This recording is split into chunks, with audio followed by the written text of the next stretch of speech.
How you doing?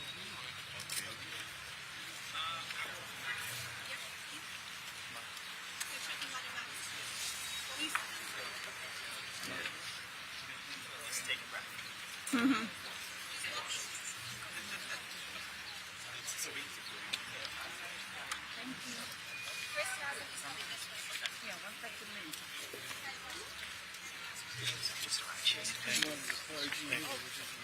It was a TV. So This man here, man.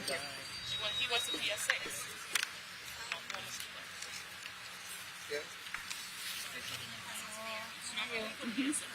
Great. Yeah, for me. I was one of our students.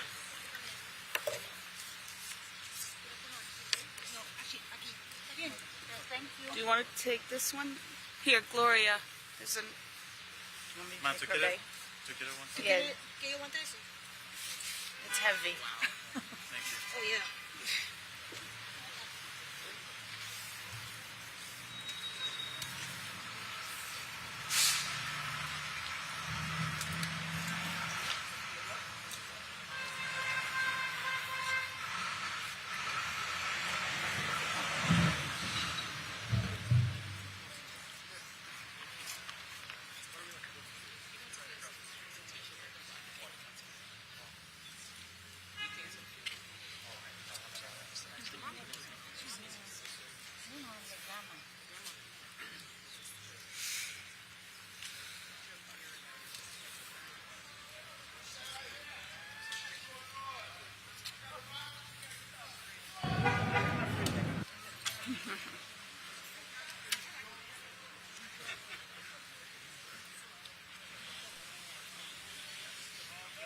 That's what I was telling me. You know, everybody.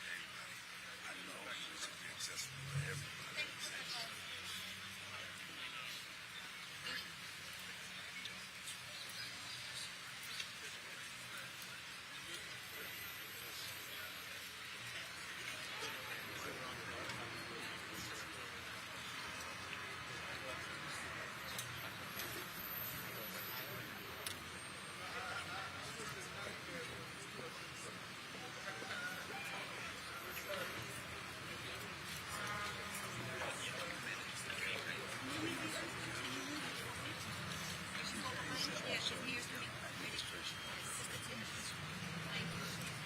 They wouldn't just need to make sure that them there.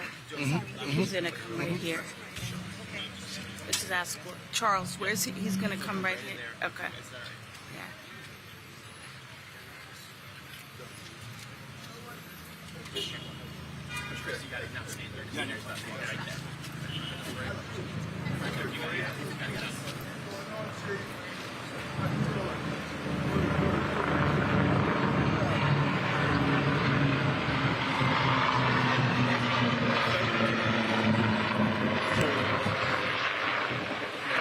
Good to see you. Good to see you. How you doing, brother? Good, man. Good, good. What's up? Okay.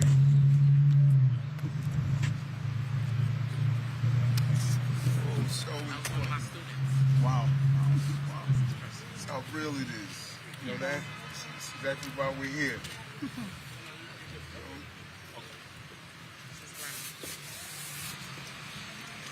You too. You ready? Yes. Good morning. Today we're here to ask Albany for one of the most effective tools to fight one of the greatest threats to our city's public safety, and that's roadway violence. We need this tool to fight against reckless drivers. Speed cameras and red light cameras work. They reduce risky driving by 70% whenever they are erected. And in places where they have been erected, we see fatalities reduced by over 50%. And this is not about enforcing new rules or creating new requirements. This is about enforcing the existing rules of the road. Stay within the speed limit and don't run red lights. The cameras are the only way the city has an effective tool against broad-based enforcement and getting risky drivers off the road.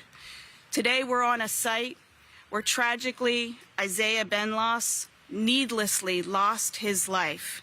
We're here today with Isaiah's family. They represent what the pain looks like, what the tragedy looks like when we don't have the right tools in order to enforce against reckless drivers. So I want to turn it over to our mayor, who has so eloquently talked not just about the importance of a mother's love, but the depth of anguish of a mother's loss and the need to restore public safety to our streets. Today is our day that we ask Albany to give us the tools to make that happen. Our mayor, Mayor Adams. Thank you. Thank you. Thank you, Deputy Mayor.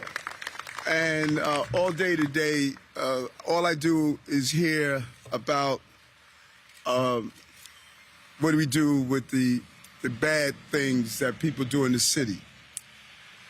We just forgot about the good people that are doing their lives every day. It's just a focus on, the bad people, those who speed. Why should we have more cameras? Those who carry guns. Why should police officers arrest them? Why should we prosecute? This is just fixation on the bad people in the city. I have a question today. What about the good people? What about the people that don't break the law? What about the people that don't speed? What about the people that don't carry guns? Do they matter? And so, for us to be here today, and before I talk about this horrific case, this is what we captured yesterday. And the DA and the police commissioner and others, 33 guns from 2 people. And people are asking, why do I have an anti-gun unit? What the hell is wrong with you? Because 7-year-old girls should not be shot. I am going to ignore the noise. And I'm going to hear the voices of New Yorkers who are tired of feeling as though their streets are unsafe. Gun violence and vehicle crashes. It's an 18-year-old baby. I can't believe we're here fighting to get control over speed cameras, or you're saying a 70% reduction. This family is mourning. I cannot even imagine losing Jordan at 18.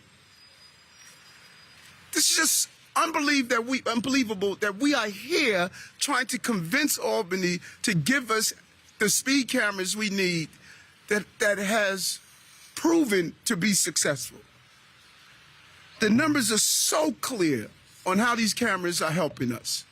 And Andrew Janardis, the state senator, and others have been advocating for this for so long without getting the help we need. Here's a young man, that basketball player at Lincoln High School, going to community college, everything we want our children to do. And not only does he have to dodge the metal of a bullet, but he has to dodge the metal of a car that is sped through a light and hit the car that he's in. This is devastating for the family, that they had to experience this. And it happened near a school, PS 245. And the real crisis is that the law requires that we turn off the cameras after a certain time period. Who are we protecting? We're protecting the speeders? How about protecting Isaiah? Why don't we try something different in New York State? Why don't we try something different? Let's just, for the next 4 years, let's do something different. Let's protect the innocent people. Let's have advocacy for the next 4 years and use this as a test case. For the next 4 years, let's say we're going to protect innocent people in our city. Can we try that? And all of the loud voices of those who want to protect people who break the law, can they join us and protect people who are following the law? That's what I'm trying to do. So we don't lose This beautiful young child, 18 years old, because someone decided to speed at 3 in the morning when we had to, by law, turn off the camera as though people stopped speeding after school hours. It's not acceptable. And that's why we're here today without advocates and saying that we don't want to continue to rob our children of a lifetime of success based on vehicle crashes. Family for Safe Streets, or other advocates have been talking about this for so long, and to have the families here continuing to join a membership and an organization that no one wants to be a member in, and that's losing a loved one to a vehicle crash. And the number of fatalities is nowhere near the equivalent and exceedingly high number of people who are traumatized because they are the victims of vehicle crashes. And so we believe that if we get this home rule message and have control over our speed cameras and our red light cameras, we can make a difference. Since the pandemic, 59% of traffic fatalities occurred during hours when the city speed cameras are turned off.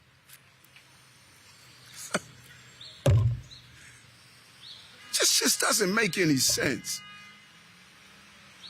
Well, you know, you guys are just trying to use the speed cameras to tax people. No, this is not about dollars and cents. This is about common sense. A common sense approach to stopping the culture of speeding in our city. But no, let's look at this. When we operate speed cameras, we see a 72% reduction in speeding and a 14% reduction in injuries from traffic fatalities. Follow the numbers. The numbers are clear. And even in those intersections when we don't, we start to create a culture that people stop speeding. And so the job that we have is to make sure that we make New Yorkers safe, stop people from speeding, parking in bus lanes, to ensure bus lane enforcement, red light enforcement, and make our city a safe place. That's all we're doing. So I'm sorry. I am really sorry. And those who are holding this back, they need to hear from us. And that's why we're here today. This is our life work, because we don't want to continue to see lives prematurely taken from us. This family is traumatized, but also our councilwoman who was in the school where this young man attended. She's traumatized. His fellow students are traumatized. People who watched him play, they're traumatized. His classmates are traumatized.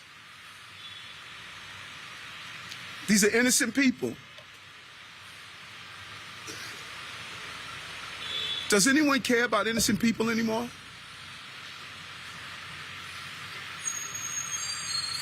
I do. I do. I do. I do.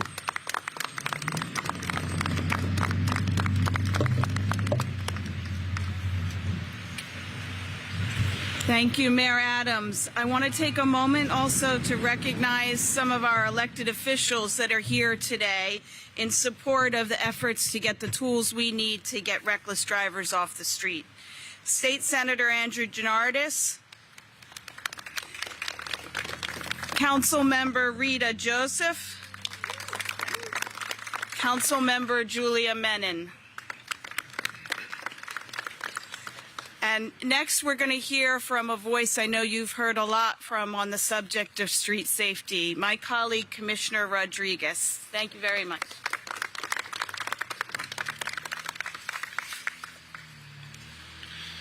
Let's first dedicate a moment of silence in the memory of Sayer. Vamos a dedicar un momento de silencio a la vida del joven que se fue a tiempo.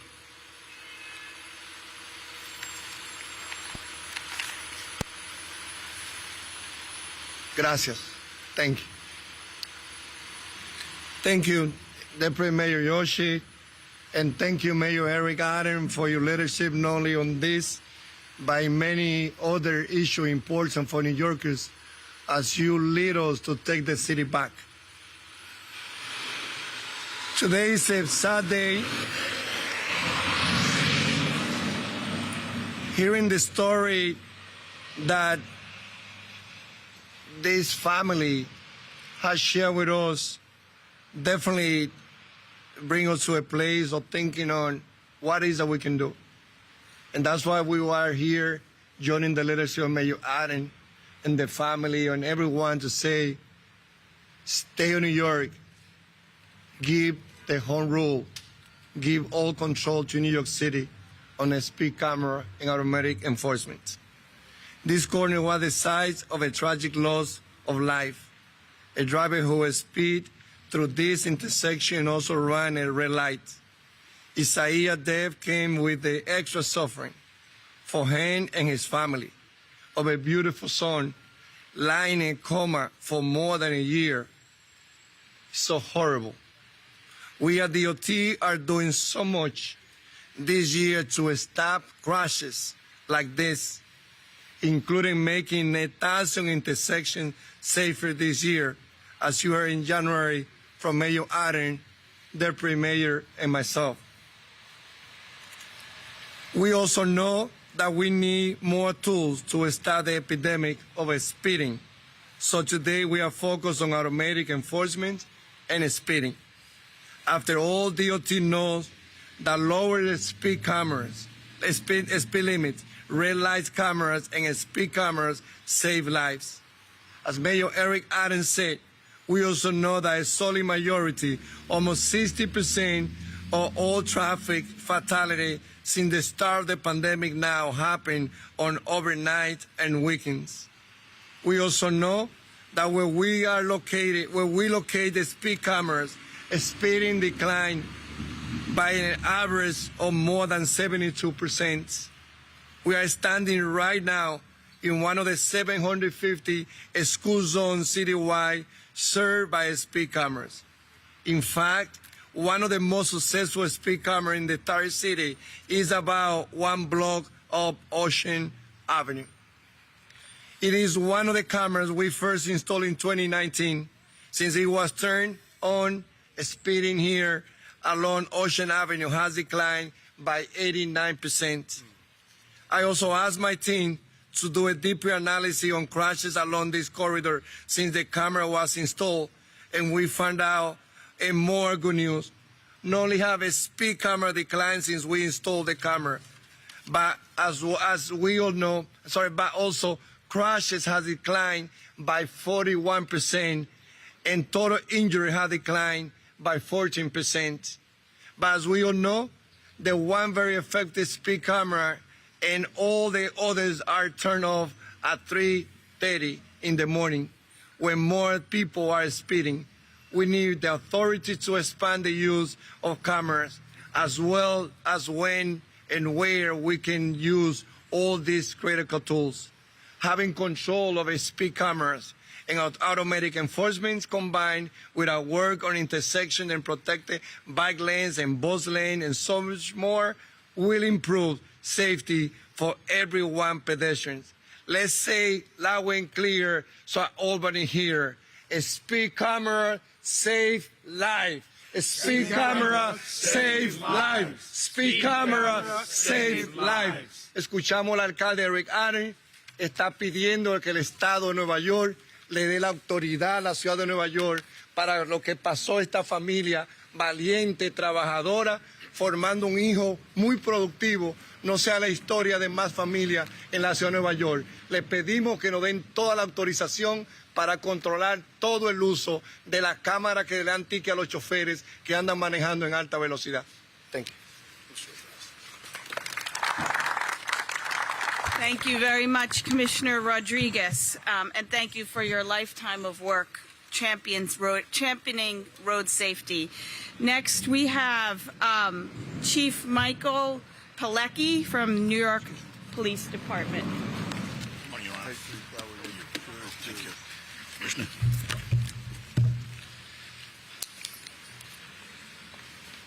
Thank you, Mayor Adams, Commissioner Rodriguez, and our government and civic partners, and good morning to you all. The New York City Police Department knows that traffic safety is public safety. Our officers know this, and it's our mission to educate New Yorkers about this truth. The NYPD and our highway district also know that automated traffic safety measures work, as the mayor said. Automated tools are force multipliers that enhance the safety of the people that we serve, and they are a proven speed deterrent. Speed was a factor in the crash that occurred here, in this very spot. On August 18, 2020, a truly tragic night, 18-year-old Isaiah Benloss first suffered grievous injuries, so severe that they would ultimately claim his young life. I would like to assure everyone here and the public that from the moment that this tragedy occurred, the NYPD and its collision investigation squad have worked relentlessly on the case. The investigators and their prosecutorial partners working together have one objective, and that is to obtain justice for Isaiah, his mother, his family, and for all of us in the city. Their work continues in this case as the investigation remains active and ongoing. Please note that because the investigation does remain open, we cannot take any questions related to the case. However, if anyone has any information that can possibly help us, we ask that they please call us at 1-800-577-TIPS. Again, we would like to assure everyone that we are doing everything possible to bring this case to a successful conclusion. Thank you. Thank you very much, Chief, and thank you for the New York City Police Department's untiring work in bringing justice. Our next speaker I'd like to welcome is the sponsor of the legislation, Senator Andrew Janardis. Thank you. Thank you very much, Deputy Mayor. As someone whose family lost a loved one to traffic crash 65 years ago, I can tell you that the pain never really goes away. It just gets a little bit easier and a little bit softer day by day, but it always lingers there with you. All the more so when you know that the cause of that loss is preventable. We know what we can do to have saved the life of Isaiah. We know what we can do. We have the data, the mayor of the data, the commissioner of the data. 71% reduction in speeding. It makes no sense why we cannot have these cameras on 7 days a week. It makes no sense why we cannot have these cameras on 24 hours a day. It makes no sense why we can only have 1% of the city's intersections covered with red light cameras. It's 150 corners. That's one neighborhood. That's one neighborhood. In a city of 400 plus neighborhoods, one neighborhood of red light camera coverage. 410 neighborhoods, the wild, wild west. Frankly, it makes no sense that the city cannot control its own destiny on its streets. Why should a senator or an assembly member from Plattsburgh or West Chazy, New York, or anywhere outside of these 5 boroughs have any say on when a camera can be on where you can put a camera, and on what the speed limit can be on these city streets? It makes no sense. And so we are going to do everything we can, partnering with our leadership here in the city, under the mayor and under his team, to make the strongest and damnedest case we can to Albany, to let New York City control its own streets, because there's no other alternative. There is simply no other alternative. And as the father of a 14-month-old, I can tell you without a single ounce of hesitation, when I walk my son to daycare in the morning, like I did this morning, when my wife pushes him in a stroller to go to the park, every single day we walk with fear. We walk with trepidation.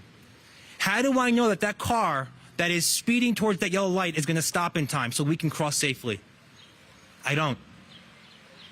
No parent or family or senior or any pedestrian of any age should live in fear of crossing the streets at any hour of the day, any day of the week. That's what this is fundamentally about, and that is what we fundamentally need to do. So I want to thank our mayor. I want to thank our city leadership. I want to extend my heartfelt condolences to Isaiah's family And we are going to do this in memory of your son and in memory of everyone who has lost their life to traffic violence. Thank you.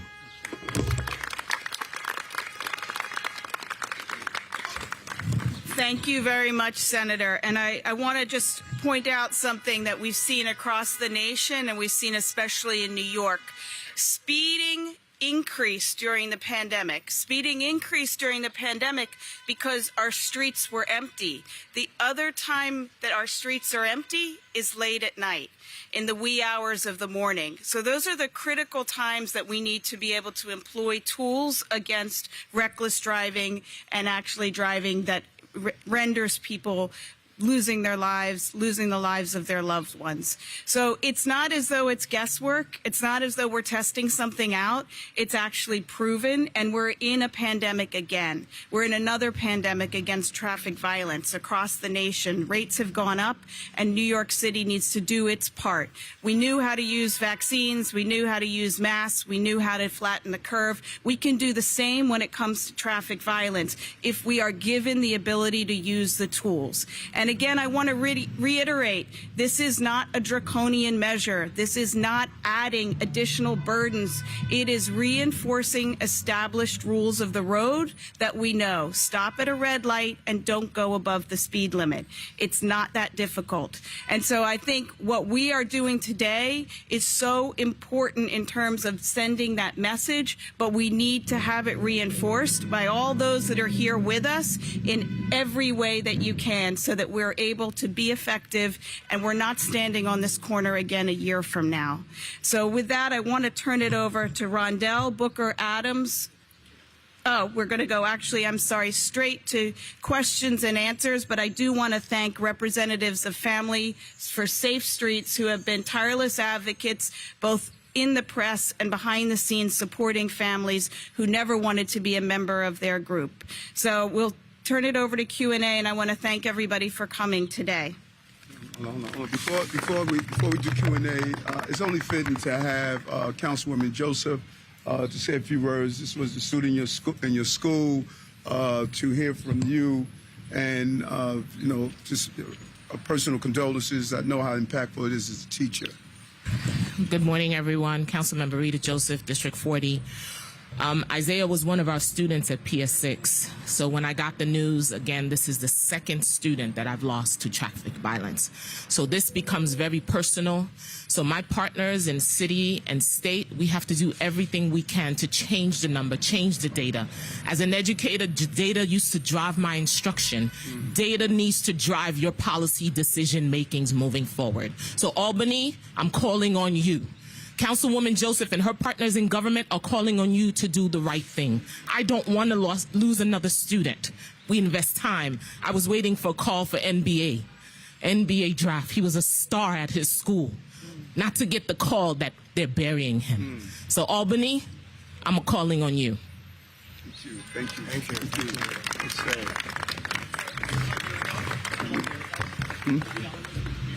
Yes, come forward. I'm glad that we are going to be able to hear from a member of Families for Safe Streets. Welcome, Rondell Booker Adams. Hi, good morning, everyone. Thank you to Mayor Adams and Commissioner Rodriguez for gathering us here today. My name is Rondell Booker Adams, and I am a member of Families for Safer Streets, the club no one would ever want to join. Losing a loved one in a crash is unimaginable, and more of us are living this nightmare. We are truly facing a traffic violence crisis, especially in the outer boroughs. 2021 was the deadliest year on New York City streets since 2013, and so far this year, numbers are on track to be even worse. But let me tell you, these are not just numbers. Children on their way to school with so much life left to live, so much hope and potential, seniors with wisdom and life lessons to impart on us. And in a split second, precious lives are brutally cut short by our unsafe streets. My sister, my beautiful, talented sister, Hermanda, faced the same deadly fate. On January 3rd, 2017, she was tragically struck and killed not far from here on the intersection of Nostrand and Kings Highway, a known dangerous street. Hermanda was a New York City public school teacher. She taught special education. She was headed to work on the first day back from Christmas break. Her book bag was filled with treats for her 7th grade students. She was so excited to see them and hear all about how their vacation was. But she never made it to work that day. She was killed just a few blocks away from our family's home while she was walking to the bus stop. Can you imagine what it was like for us to pass this site on a regular basis? Her death has left a deep void in the hearts of our family and her friends, her students, and all who knew her. She was an inspiration to everyone she came in contact with, overcoming all obstacles she faced, from being an immigrant, migrating to this country as a young girl, to being the first-generation college graduate. My sister loved life. She was a hard worker and had so much left to do here. She never got to start a family, get married, or travel the world, things she spoke of often. She wanted to change the world, one student at a time. That was her motto. My sister's life was important. Isaiah's life was important. And your children's lives, parents and siblings and grandparents' lives are important too. Traffic-related deaths and serious injuries are preventable. And I think that's the worst part for me, that this is preventable. If we design our streets by putting people first and not cars, and make sure the proven safety measures are not just in the city's fancier neighborhoods, my sister and so many others would still be here with us.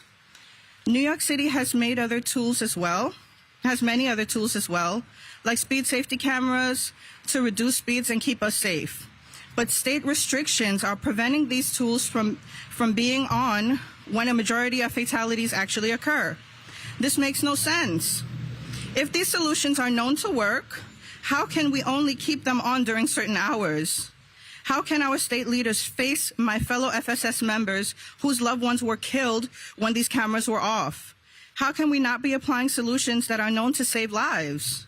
We need our legislators in Albany to give New York City every tool it needs to save lives.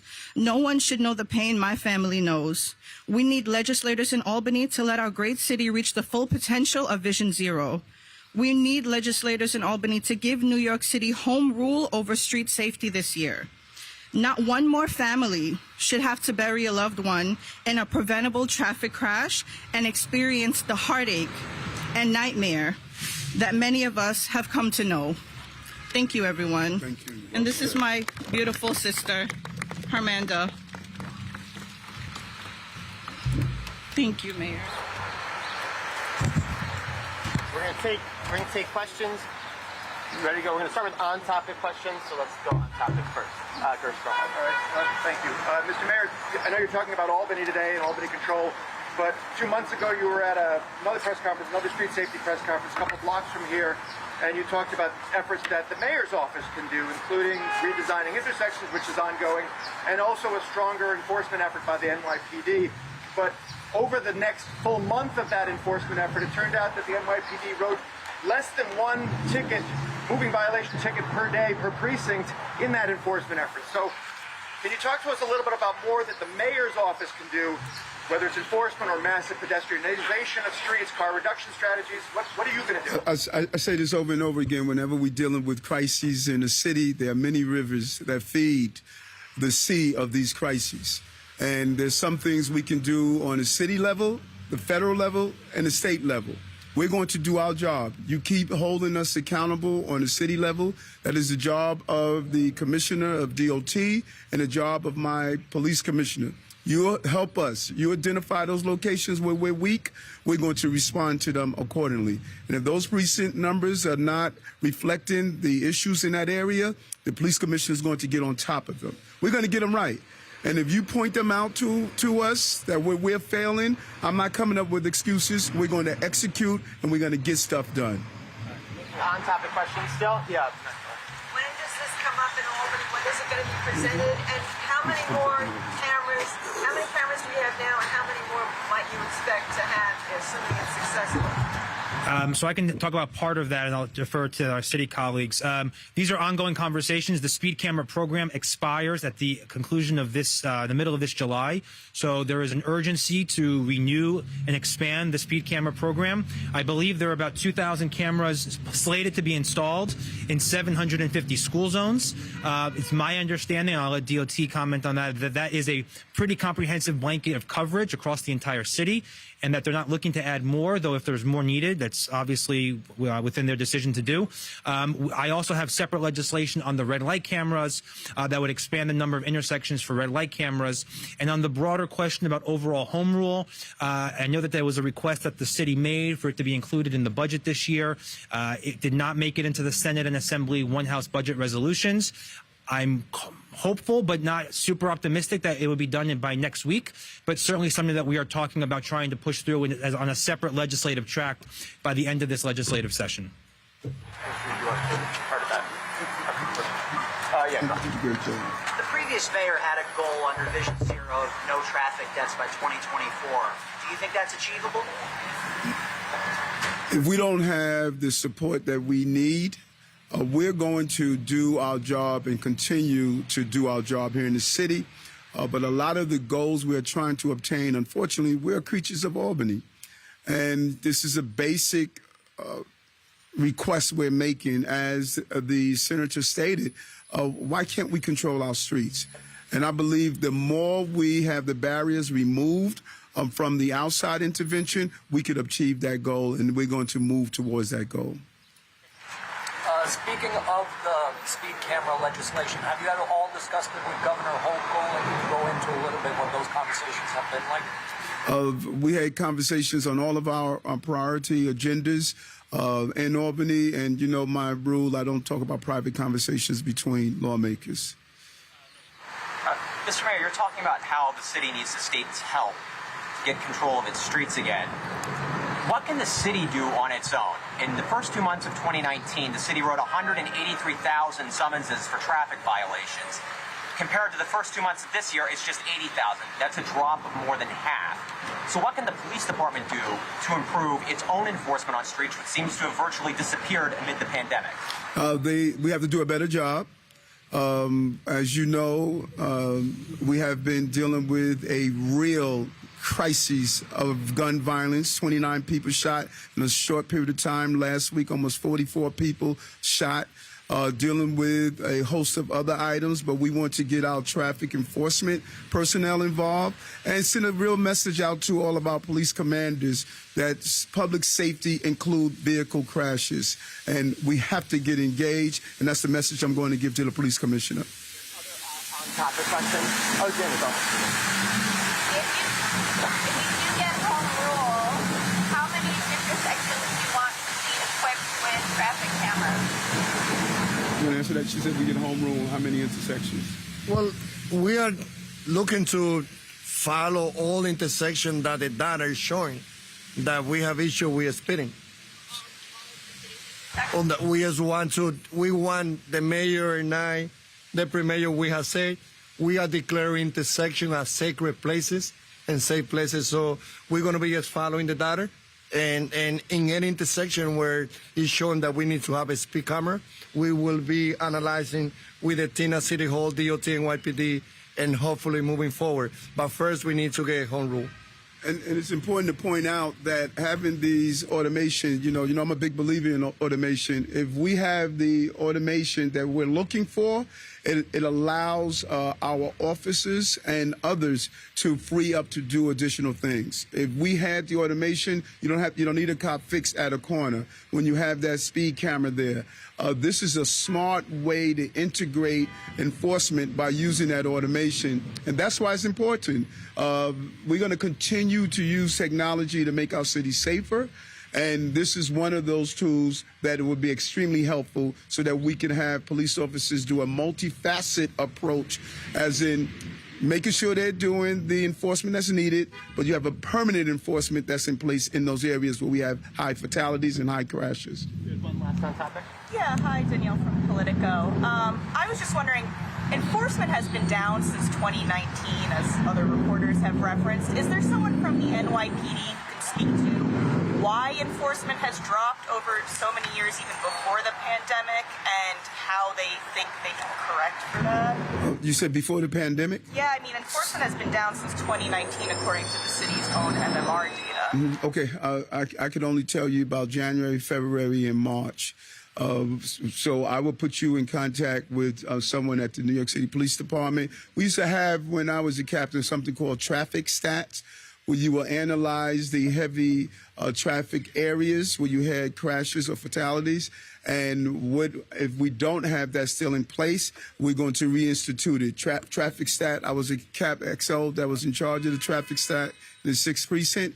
It was a great tool, and we're going to find out if they're using that tool. We need to be zero focused on being preventive, not only reactionary in the process. But someone from the team will get back to you and see if traffic stat is still in place. Let's take some off-topic questions. Okay, so why don't we free everyone up? Unless the family would like to say anything, it's up to you. You don't have to if you don't want to. Okay. Yes, Okay. we're going to do off-topic. We just want to free everyone up. Thank you, Michael Jones. Thank you. We'll take off-topic. I mean, you can come back while we're still taking off-topic. That's fine.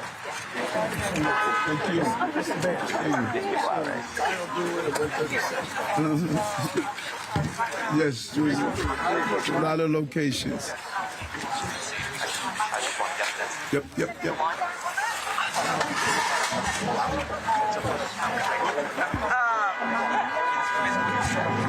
That's what I mean, is that if it goes back to Ryan, can you help us down move bodies? so I don't really. So it's whatever, but as long as they're not, it doesn't really matter.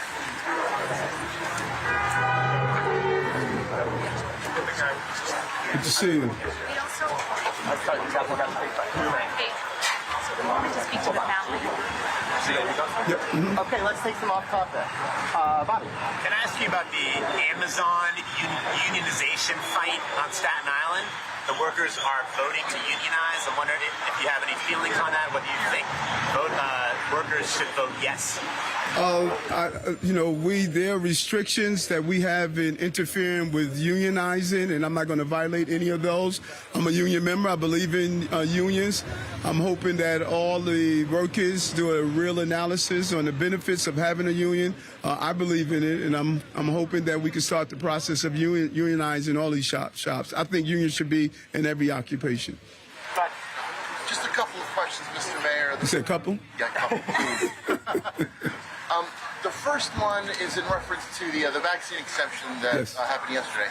A lot of talk today, the idea that this might open up more lawsuits. How is the city prepared to handle that? Do you think that the city would be able to deal with those lawsuits? Have you had those discussions? And the second one was about broken windows. But if you want to... It's clear that we would not have made an announcement without speaking with our attorneys, and that's the beauty of our system of justice. If people believe that they were unfairly treated, they have an opportunity to go to our court system, and those are the laws of our land. And I welcome the court system. I sued people before, and so I'm happy to know we have a court system that we respect the rights of people, and the process will move forward. Yeah. To broken windows. Recently, the NYPD put out this new initiative. More patrol officers are going to be going after quality of life incidents, and I wanted to get your take on this. Critics have said that it's brought a lot of excessive policing to a lot of low-level crimes, and with the neighborhood safety teams, they've gotten extra training, but are there going to be any extra training for the regular patrol officers that are going to be doing this quality of life enforcement that has caused issues in the past? It never ceased to amaze me how we create our own narrative. I never used the term broken windows. No one in the police department used the term broken windows. And so all of a sudden, we almost creating our own stories. We are not going back to the policing that I fought to change. All that you're hearing around right now about police reforms, those are all of my reforms. I'm the one that advocated for what you are seeing in policing. Now, why do I go back on that? So let's be clear on this. What's not going to happen in the city? You're not going to walk into Drain Reed, take whatever you want, and walk out. You're not going to hop over the counter and take codeine and other drugs and then walk out. You're not going to drive motorcycles through the streets, pulling people out and assaulting them merely because of a traffic accident. You're not going to openly inject yourself with drugs. You're not going to just do whatever you want in the city. And, you know, we need to stop talking about the people who are committing crimes. And as I stated, I'm talking about people who are not committing crimes. We won't go back to abusive policing. We're going to analyze video footage to determine if an officer is violating the law, if he needs re-instruction, or if he must be brought up on disciplinary charges for doing something wrong. We didn't have that technology in 84, 5, 6, and 7 when I was a police officer and a sergeant and lieutenant. We have it now. We're going to use that tool to make sure we're not going backwards. But the city is also not going backwards in crime. That is the key here. It's the balance of justice and safety. I say that all over and over again, but only people hear is the safety part about it. But it's justice also. Yeah, Mayor, on the vaccine mandate, I want to ask you about the current city council speaker and the former city council speaker. The current council speaker, Adrian Adams, pretty sharply critical of what you did, saying it is a step away from sensible public health and sends ambiguous messaging. And the former council speaker, Corey Johnson, who is now a paid lobbyist for the Nets, either met with you or spoke with you before the decision. So can you clarify, did Corey say, hey, Mayor, I'm working with the Nets right now, I'd like to talk to you? Was it an informal conversation, or put it in perspective for us so we understand what happened? Okay, are those Yankee glasses or Mets glasses? Don't call on him again with those glasses on. Okay, a couple of things. Let's do with Corey. Corey reached out, clearly stated he was speaking on behalf of the Nets when he reached out. I received calls from people who were against and for. That happens in this in the city. I said, Corey, like any other person, I'm going based on what my doctors stated. And so the city council's thoughts, others individuals' thoughts, that's all understandable. 8.8 million people, 35 million opinions. You know, there are things the city council speaker is going to do I'm going to disagree with. But she has a role as a city council, I have the role as the mayor. The brother off topic. Yeah, go ahead. Hi, Mayor. It's Kieran with Channel 2. I'm actually asking this question for colleague Marsha Kramer, who's working on a story today about there's a new poll out of 10,000 New Yorkers, New York City residents, who say they are hesitant to come back to city offices because they are worried about the level of crime in the subway system, in particular, homelessness, and as well as gun violence. So they don't want to have to come to work because of that. Do you have anything you want to say about that? Yes, I respect their concerns, and my job is to talk about those 10,000 people who are concerned. Those are the innocent people that we appear to ignore their voices. We allow the numerical minority, who are the loudest, to determine what everyday New Yorkers want. New Yorkers want a clean, safe subway system, and they want to be able to return to their offices safely. That is who I'm fighting on behalf of, and I'm just really proud I'm fighting on behalf of them. So I understand their concern, and that's why we're going to get crime under control. Because the poll is finding these people think the city needs to do more so that they can feel safe coming back to work. We always can do more, and you know that's an interesting question of what are we going to do about it. I've been rolling out what we're going to do about it for the last few months. Put in place my anti-gun unit. In the first 6 days, they made 10 arrests on guns, 30 arrests for other crimes. You just saw what the police commissioner did yesterday with you know, ghost guns and other high-speed ammunitions and guns. My complete program we're doing in the subway system of removing those who are there that can't care for themselves and are harmful to others. You know, it's what are we doing about it every day? We're talking about how do we deal with the quality of life. And when we talk about quality of life, people talk about unfair enforcement. I have to ignore all of that, because those 10,000 people matter to me. Hey, Mr. Mayor. Yes, sir. Hey, you came on the FAQ and West. I'm one of your favorite topics. You write about me all the time. You know that? You know that? I just realized that. I couldn't wait to see you. So, in 2020... Thank you. Appreciate you, man. I hope somebody get that quote. You came on and you said that you would carry a gun as mayor. I just wanted to follow up on that. Are you, and have you, since been elected, carried a gun?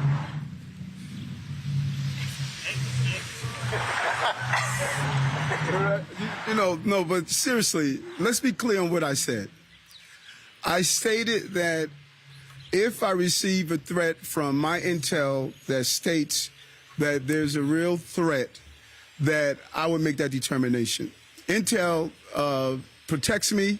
Many people are not happy to hear, but, my brother's with me, and sometimes he's my duplicate, he's my body double. But we are going to do what's right to protect the people of the city of New York. And if I feel the need to do so, then I will do so. I don't feel the need to do so right now because Bernard is around me. Have you since you dumped office at any point? No, I have not. All right, I'm going to take a couple off topics and people got to ask. Hold on. You don't do it this way. Thank you. I wanted to ask about the removal of Kathleen Barrett-Lane from your educational policy panel. You removed her, citing her anti-gay comments. At the same time, you decided to keep on 3 other pastors who made similar anti-gay remarks. What's the justification for removing her but keeping the other 3 on? Those are the 3 that you're talking about are long-time public figures that I had an opportunity throughout the campaign and after to sit down and speak with them. And I was clear that they apologized for their comments. They have shown a history of really building bridges in the city. When we vetted the PP person, the information did not come up in the vetting, and I thank whomever we received it from in the press that shared it with us, and I just made the determination that the writing was not in line, and I didn't have an opportunity to interview her the same way I interviewed the 3 other pastors that you were talking about, and I made the decision. This is about a case-by-case basis that I'm going to make those determinations. Did you offer her an opportunity to apologize in the same way you offered the other 3 pastors? I don't reveal private conversations. Mr. Mayor, to the issue of the double standard, where Kyrie Irving and Aaron Judge don't have to get vaccinated to play, but teachers have to get vaccinated to teach. I'm vaccinated, but I need that requirement to get into my newsroom. What's with the double standard? No double standard. I made a decision based on the information that I received from my health team, and I have the obligation to make those decisions on how I'm going to move my city forward. So you may consider this a double standard. I consider the analysis that I made, and I'm comfortable with my decision. Part of that decision, Mr. Mayor, was to ensure the competitiveness of the Yankees and the Nets come playoff time. Aaron Judge and Kyrie Irving are 2 key players. Will the city be exempting them from any other regulations to ensure they can be on the field? Can they speed to get to the stadium to make it on time?